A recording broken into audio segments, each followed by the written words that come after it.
From the staff, a special thanks to John Byrne, who transcribed most of the minutes, and to Janet Ferguson, who was invaluable to Team 4 for the report. Also special thanks to Walter Kratz, who was my proofreader, and to Justin Speak, whose recordings I found invaluable in ensuring that the minutes are accurate. Thank you.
There's a couple of housekeeping items here that you have indicated, Carl, and I think we do need to look at it.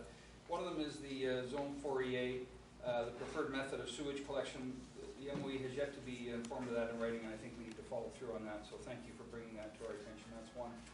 The other one is the recommendations, I guess at this stage, are really, the only emergent one is 3, isn't it, forming the strategic partnership with Guelph. And I think we need to get on with that. The others, we're looking at is, I guess, something council can look at down the road.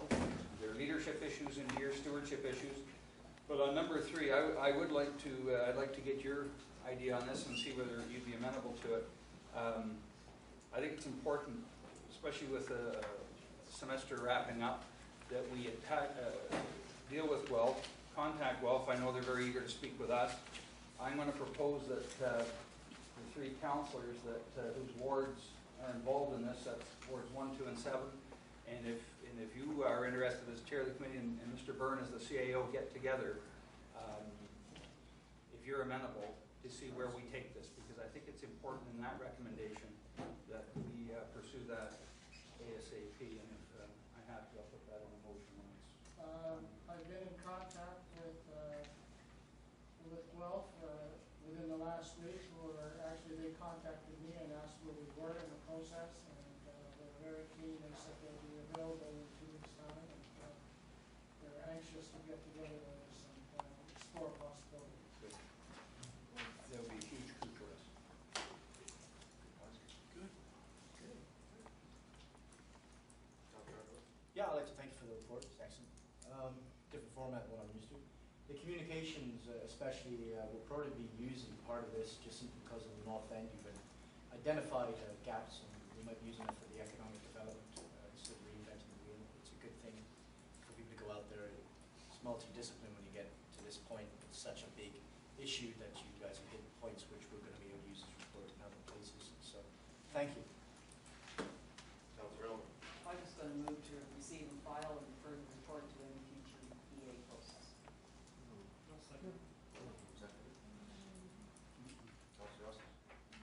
Yeah, for discussion, I guess. Yep. Thank you, Carl. And maybe, when we struck this committee, I was hoping that we expand it to be usable for the rest of the municipality. And I'd like to see in the executive summary, I'll see what's in here that it will be. And I think it's very important. I think we sometimes forget the fact that 2/3 of our municipality is on septic tanks, and the fact is they ain't going to be changing anytime soon. So I think your whole idea of the Arkel Center, is it at Arkel Center or is that a place? Both. Both. Both. It's both. It's the name Okay, of a well, small anyways. town. That's where the field labs are located for Research farm. Ontario. The research. It used to be an agricultural research farm. Yeah. They also have the chicken operation. Anyways, it's great promise for the rest of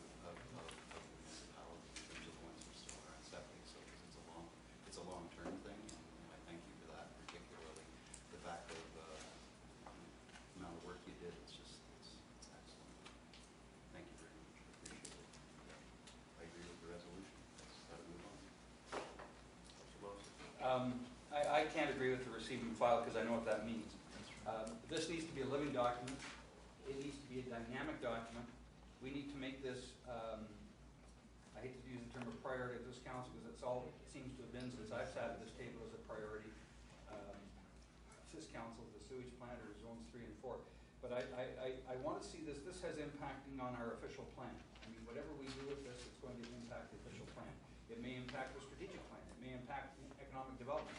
So I'm hoping that if we can get together as a group and talk about where this goes, I really don't want to see this lost on a shelf somewhere, because it has implications with partnering with the county. And I think the county has, when we met with Corinne Nada, she was saying, I would love Lambton Shores to form a partnership with us to implement a septic system reinspection. So I'm not going to support it, Councillor Imlin, because I think I'd like to see some timelines and some definite action pieces attached to this, so that it doesn't get lost in the bureaucratic shuffle.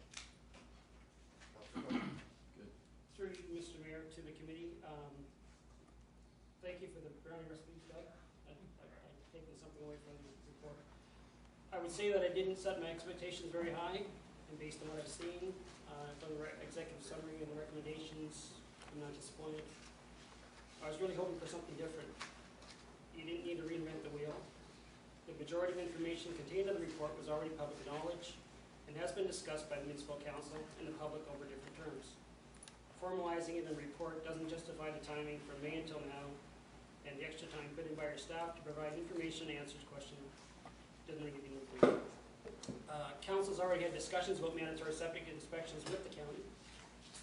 And as for the cost of putting sewers into zones 3 and 4, the previous council already knew that there would be a large upfront cost to any sewer installation program in Grand Bend. So when we met with the Ministry of the Environment in 2010 at the AMO conference in Windsor and outlined our proposal to them, they told us then, get your sewage treatment plant up and running, and then come back and talk to us about sewers. You already know what's out there.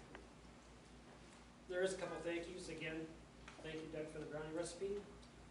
But again, without trying to reinvent the wheel, the committee supports the motion made by our current mayor, Mayor Weaver, back from 2010 when he was the councillor for Ward 2, and supported by our current council, which confirms that the municipality would not be installing sewers in zones 3 and 4 anytime in the near future. So thank you to the committee for supporting our mayor and our current council position regarding zones 3 and 4. And again, receiving 5. You had your question, you had an answer. Well, I'm very disappointed with those comments, to be honest. I was, this has been a really valuable experience for those who have been part of the process, there's no question.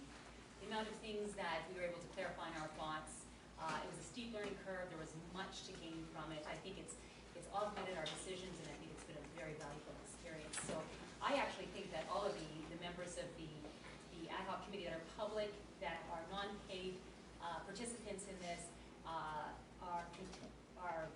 worthy recipients of our Good Neighbor Award, and they all should be awarded to those with great accolades for the sacrificial investments. It's fantastic. And I agree with Councillor Bonesteel. There's some very tangible things we can do right away from these recommendations. I think that we can't wait until an EA process to deal with communication strategies. There's been discussions about getting out there and getting a survey distributed so that we can improve communications. Some of these other things we can practically get on. The EA process is going to be months down the road. If you look at the timeline that our Director of Community Services gave us, that's going to be 6 or 8 months. And I think we'd be wasting time in light of the fact that our council is already well into its 2nd year, and it'd be foolish for us to waste our time just by receiving and filing this. I think we need to act and consider that.